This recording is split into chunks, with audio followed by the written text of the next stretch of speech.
Bonjour à toutes et à tous et bienvenue dans Cinefiles pour cette critique de Warm Bodies, un film sorti en 2013 de Jonathan Levin, suivant le roman éponyme de Isaac Marion. C'est un film avec Nicholas Hoult et Teresa Palmer. C'est un film qui a coûté 35 millions de dollars, il en a rapporté 116 à travers le monde.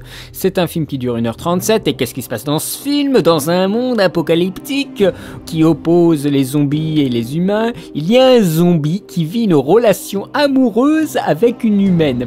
Ça sent le Twilight. Non, ça sent pas vraiment le Twilight. Cette série a réactivé des choses qu'on pouvait avoir bien avant Twilight, c'est-à-dire La Belle et la Bête.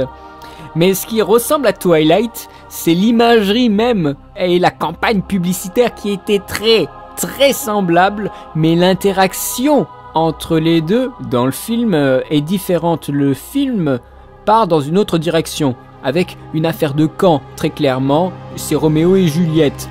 Avec la scène du balcon, on n'y échappe pas.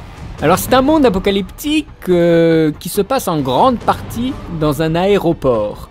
Une zone de flux donc, un non-lieu. Un lieu qui n'est pas pour les interactions, donc un non-lieu pour des non-vivants, avec deux types de zombies. Les zombies standards et les squelettes, les bonies, donc les osseux. Et ceux-là, ils ont vraiment la classe. Niveau design, moi j'ai beaucoup aimé. Et c'est aussi un monde apocalyptique qui nous est présenté à travers justement la voix off d'un zombie, R, qui s'appelle R, voilà. Et avec cette voix off, on a vraiment... ce qu'on ressent quand on est zombie, voilà, parce qu'il y a le voix off du zombie qui va commenter des choses, parce que lui il est un peu moins zombie, mais c'est un zombie avec un sex appeal quand même, hein, un zombie attirant, parce qu'il faut attirer la femme pour qu'elle aille voir ce film au cinéma, donc oui, mais c'est un peu ça, hein, faut pas le nier, il formule bien trop de phrases pour un zombie, c'est un zombie loquace, voilà, sinon la romance ne se fera jamais, bien entendu. Et on séduit encore plus les jeunes en présentant un acteur, donc ce Nicolas là, qui joua dans la série Skins, donc une série anglaise qui a beaucoup séduit le public féminin. Et Teresa Palmer, ça c'est pour les mecs, hein, son jeu de jambes égale son jeu d'actrice. Mais finalement, ces deux zigotos, j'en avais rien à foutre. Moi, ce qui m'intéressait, c'était curieusement le personnage incarné par Mark Strong, qui est un zombie, voilà, qui sait pas trop quoi faire, qui tout d'un coup a aussi des sentiments. Et je trouvais que c'était beaucoup plus touchant la scène où il en a que tout le remue-ménage de ces deux jeunes. Alors, bien sûr, il y a la romance avec une évolution humaine du zombie, une évolution progressive. Le zombie a l'air des fois plus émotionnel que la femme, curieusement. J'ai presque l'impression par moments d'avoir face à moi un geek, bafouillant devant une jolie jeune fille. Mais ce qui est intéressant avec ce procédé, c'est que l'amour, c'est comme la haine. C'est une maladie qui est contagieuse, et elle est justement contagieuse dans ce film-là.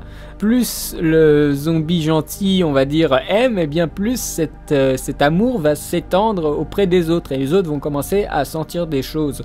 Ça, je vous ne spoil pas, c'est dans la bande-annonce, moi j'y peux rien si la bande-annonce montre beaucoup trop de choses, et ça se termine par l'eau, la purification pour...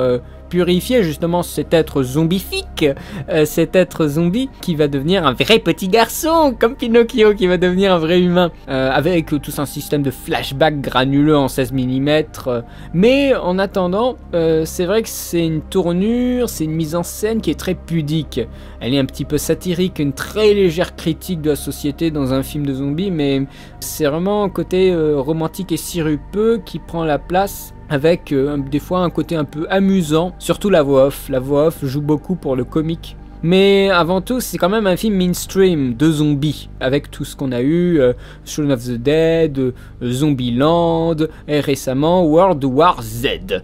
C'est un standard horrifique qu'on peut mettre un peu à toutes les sauces. C'est malheureusement le cas avec ce film. C'est un film tellement gentil que finalement il n'y a pas vraiment d'enjeu et on ne s'en fait pas pour le héros. Et donc on s'emmerde un petit peu quoi. La romance est bien, elle est très bien et les situations sont cocasses. Mais on sait très bien comment ça va se terminer. Donc ouais, bon, au suivant, c'est bien ça le problème. c'est bien fait, c'est un peu parodique, il y a une sorte de remous post-Twilight qui a quand même influencé beaucoup de choses, et c'est pour nous rappeler que ce qu'est d'être humain, hein, la bonne morale à 2 balles, avec un plan au début où on les voit tous les jeunes vivants avec leur portable et tout ça, donc c'est une forme d'être zombie. Mais bon, la morale à 2 balles, le respect de la tolérance, l'autrui et tout ça, oh là là là. Enfin, nous on le resserre presque tout le temps. Mais bon, c'était pas bien grave, c'est un film qui marche bien quand même pour ce que c'est. Et je pense à un film à voir en couple parce que ça parle d'amour. Ouais, mais pour moi, je trouvais que s'il était bien, il marchait bien. Mais ce n'est pas un gros machin bien puissant et vraiment très intéressant. Moi je lui mettrais un 14 sur 20, je pourrais baisser, mais le film est bien fait. Donc pour moi c'est presque ce qui est le plus important, que le film soit bien fait parce qu'on a tout dit aujourd'hui. Toutes les histoires se répètent finalement. Et ce ne sont que des variantes.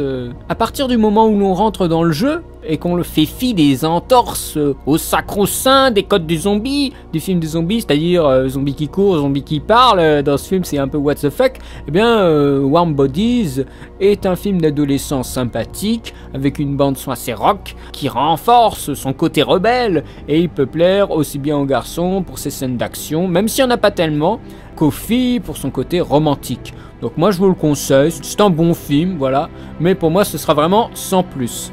J'espère que cette critique vous aura plu. Si vous l'avez vu, n'hésitez pas à poster un commentaire si vous avez aimé, si vous avez trouvé cette façon de traiter zombie complètement déplacée. Je vous invite vraiment à laisser un commentaire, ça me ferait très plaisir aussi de parler avec vous sur ce film-là. Sur cette tendance aussi à romancer les créatures fantastiques. Et quant à moi, eh bien je vous dis à très bientôt pour de nouvelles vidéos sur le cinéma. Allez, salut!